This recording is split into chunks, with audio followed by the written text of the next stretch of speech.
Maelfu ya watu wamekusanyika kwa ajili ya mkesha wa Christmas wa kanisa la Orthodox la Ethiopia mjini Addis Ababa kuadhimisha mwisho wa mfungo wa siku 43 kwa sala, nyimbo na misa ya usiku wa manane. Ethiopia imeadhimisha mkesha wa Christmas usiku wa kuamkia leo kwa sherehe kubwa ya kuwasha mishumaa mjini Addis Ababa, ambapo maelfu ya watu walikusanyika katika Meskel Square kwa ajili ya sala, nyimbo na misa ya usiku wa manane. Wengi walisimama wakiwa wamevalia mavazi meupe, bega kwa bega, huku makuhani wakiongoza ibada.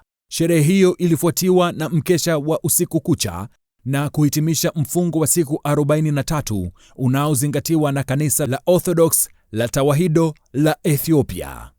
Sherehe hiyo inafuata kalenda ya Julian ambayo huweka Christmas Januari 7. Kidesturi, familia huvunja mfungo baada ya saa 6 usiku. Mara nyingi hushiriki sahani za nyama zilizotayarishwa kwa hafla hiyo.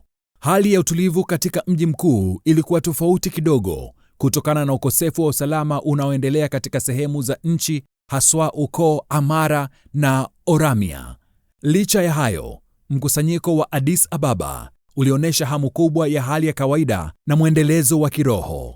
Ethiopia kwa kiasi kikubwa ni wa Orthodox kwa sababu Ukristo ulikubaliwa huko katika karne ya 4 na ukawa sehemu ya kudumu ya utambulisho wa nchi hiyo, ikihusishwa mapema na kanisa la Alexandria. Utamaduni huu umedumu kwa karne nyingi sasa. Krismasi ya Ethiopia ni sikukuu inayoadhimishwa na makanisa ya Orthodox ya Ethiopia na Orthodox ya Eritrea pamoja na madhehebu ya Kiprotestant na Kikatoliki nchini Ethiopia. Tarehe ni 7 Januari, ama katika kalenda ya Kiethiopia ni Tasas 29. Moja ya sifa tofauti za Christmas ya Ethiopia ni mchezo wa kitamaduni unaofanana na mpira wa magogo, hockey. Mchezo huo unaaminika kuwa ulitokana na wachungaji kuchunga mifugo yao usiku ambao Yesu alizaliwa. Christmas ya Ethiopia inaadhimishwa tarehe 7 kama siku ya kuzaliwa kwa Yesu, pamoja na makanisa ya Kiorthodoksi ya Kirusi, Kigiriki, Eritrea na Serbia.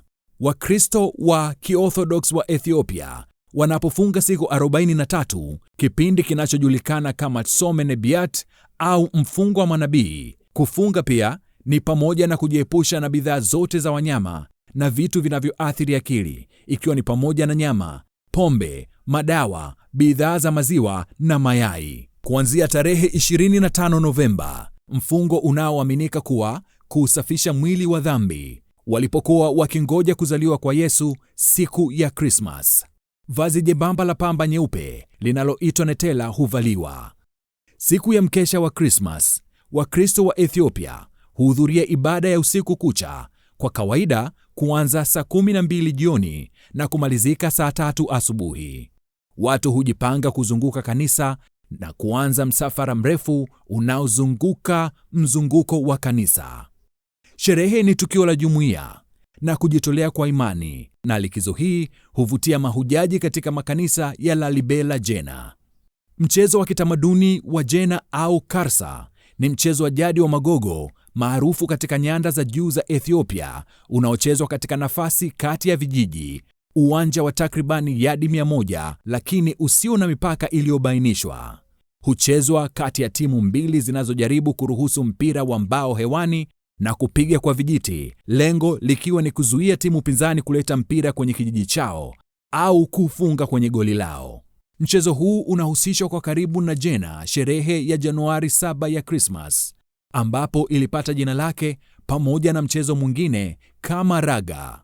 Kihistoria, wanajeshi wa ufalme wa Ethiopia walipata ujuzi katika matumizi ya silaha tangu wakiwa wadogo, kwa kufunzwa kutoka utotoni kwa michezo kama vile akandura, darts na Jena, ambayo iliingia katika mapigano wakati wa miaka ya 60 na 70. Mashindano ya Yejena Kwas au Dula pamoja na polo yalichezwa katika mgawanyiko wa kijeshi mbele ya maafisa wa juu ambao timu zao zilijumuisha Mechal Club, mgawanyiko wa 4, Tora Serawiti, Club ya Mekuria, kitengo cha kwanza, Kiber Zebenya, Club ya Omedla, idara ya polisi, jeshi la anga na zaidi kwenye klabu ya siku ya Christmas ya Jano. Swali kidogo, kwa hiyo Krismasi ya ukweli ni ipi? Ya tarehe 25 au hii ya tarehe 7 ya mwezi wa kwanza?